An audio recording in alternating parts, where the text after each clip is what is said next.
Welcome to New Teacher Talk. My name is Leana Malinowsky, and I am an elementary teacher at private Nicholas Minu School in Carteret, New Jersey.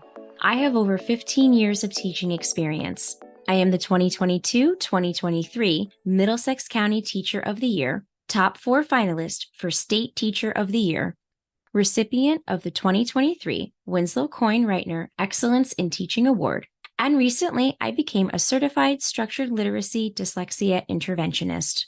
I always share with people that I have 3 loves of my teaching life: special education, literacy, and teacher leadership.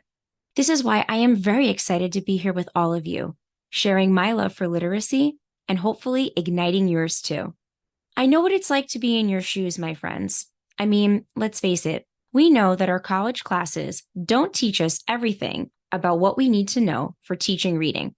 Hence why I always suggest to others to join the Facebook group, The Science of Reading, What I Should Have Learned in College.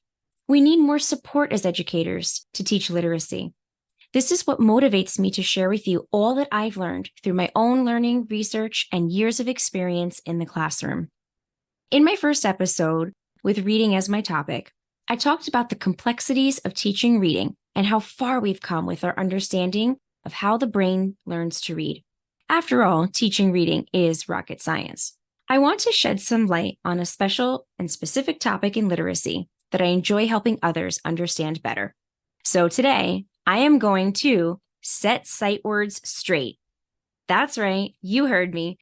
The term sight words has been misunderstood, used incorrectly, and viewed from an opaque pair of binoculars. And let me tell you, my friends, it's imperative that we all get on the same page when it comes to this term.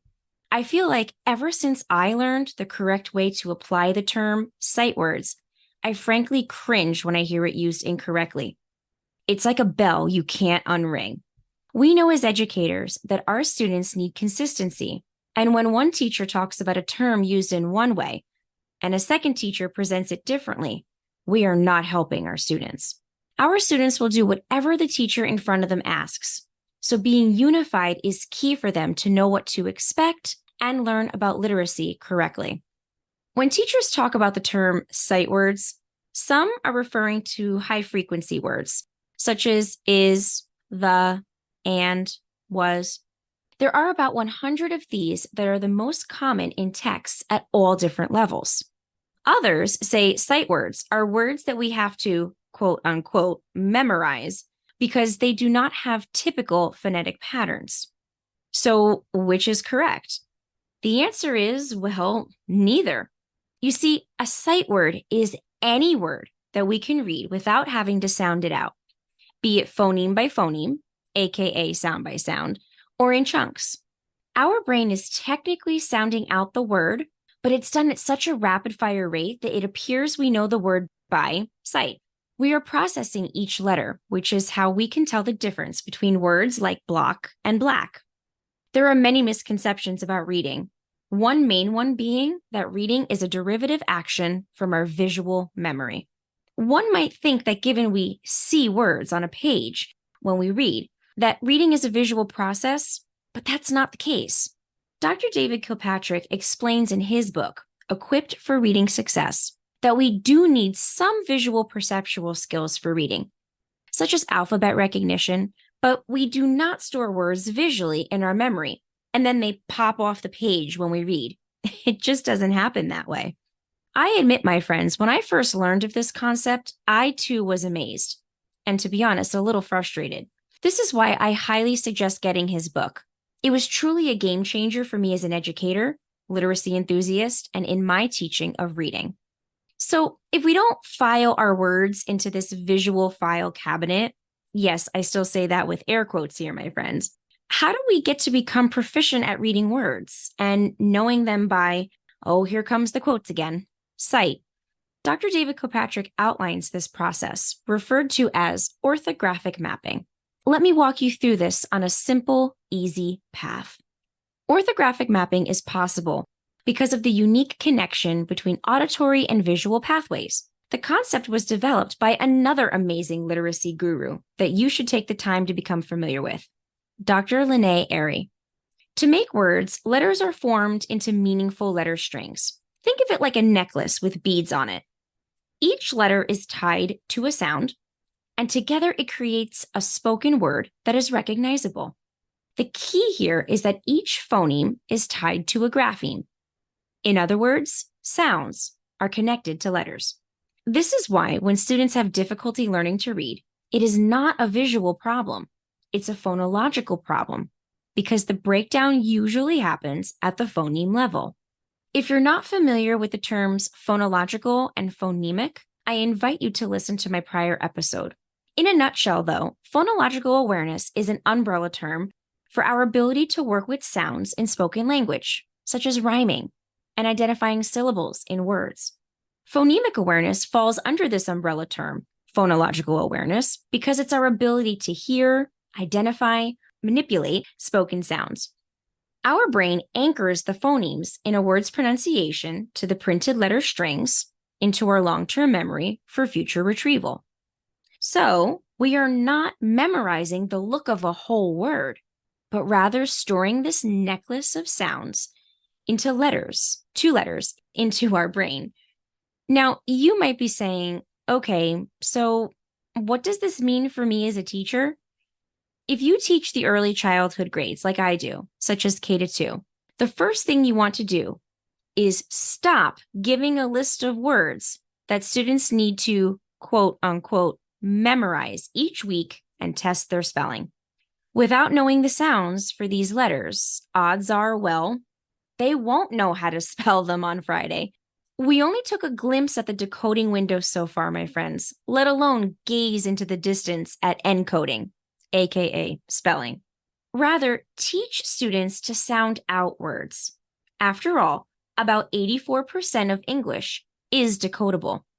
There is a great resource called Uncovering the Logic of English by Denise Ide that is a game changer for teaching yourself the different rules and patterns of English.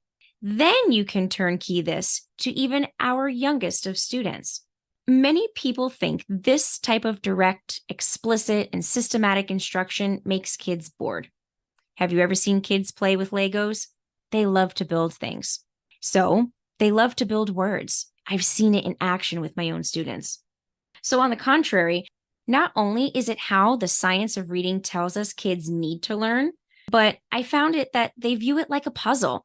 They want to both decode, sound out, and encode, spell words correctly, no matter what it takes. After all, as a first grade teacher, I truly believe the most popular question by far is, how do I spell, and insert a word right here. And we need to teach our young students the high frequency words that have less common phonetic patterns so they can tackle texts early on. They are intrigued to learn why we sound out letters in different ways. It's us that has more fear in teaching it. This goes for older students as well. They are ready for more advanced patterns and something called morphology. Simply said, the smallest unit of words that has meaning, such as prefixes and suffixes. For older students, you'll have fewer words where there are difficult or irregular patterns in them, since you'll be teaching concepts such as blends, vowel teams, and digraphs early on. Using what many know now as a red word or heart word routine, we can teach students to use phoneme grapheme knowledge to sound out parts that have typical patterns and learn a memorable way to remember a part that doesn't. Katie Gardner does a great job with her materials, showing educators how we can use stories to make sounds memorable, even with our youngest of readers. Definitely take a moment to review her work.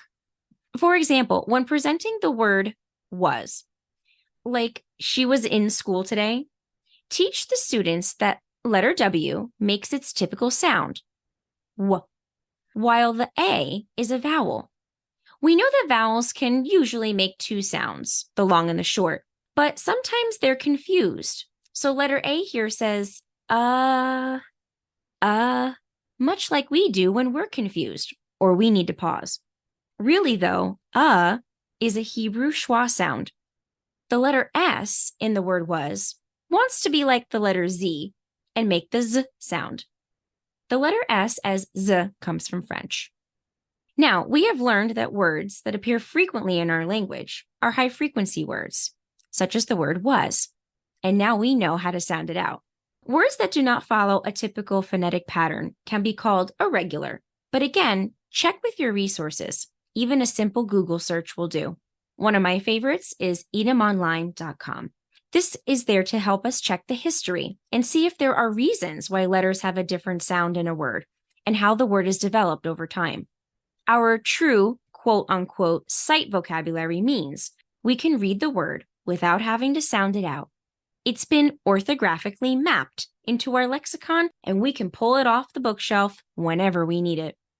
For those of you who may be thinking, reading isn't my thing, or I'm going to be a math teacher, please know that it's important for you to know how your students are learning how to read.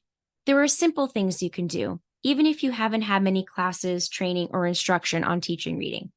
For example, the red word or heart word routine is one of them. Another way is what Dr. David Kilpatrick describes as backward decoding. Teach word family endings. This is the rhyme, R-I-M-E, part of the word. Why aren't I saying rhyme, R-H-Y-M-E? Because we break words down into their onset and rhyme, R-I-M-E, to rhyme, R-H-Y-M-E, words. That's how I like to remember it. You need that beginning sound, the onset, and the rhyme, the ending part, to actually rhyme words. We wouldn't teach times tables one at a time. We teach them in clusters. So this is why teaching word family endings is a powerful strategy for students to learn how to decode and encode words.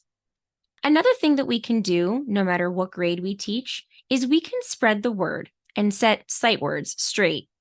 Let's work together to help others learn about this term and its improper usages. That's literacy leadership in its finest, my friends. If you're looking for a great group of literacy enthusiast educators, I suggest you head over to Learning Ally's educator community and join us where we learn from each other about literacy every day. The more consistent we are and affirmative of the term sight words, the better off our students will be. We all have the same goal in mind, so let's work together to achieve it. My final thought for today is this. Don't judge yourself too harshly. We're all on this literacy learning journey together. And where we are on our journeys may be different, but we will continue to learn and grow together. That's what being a teacher, a lifelong learner, is truly all about. Now that you know more about how we learn to read, you are armed and ready to help your students become stronger at reading because you know about the research and you know what sight words really are now. But don't make today be the final day you hear or learn about this research, my friends. There's plenty more out there to discover. Know that I am here for you, and you can reach out to me anytime to learn more. So thank you for listening. I hope you become a regular follower of this podcast channel. And remember, as a new teacher, we are here to help you.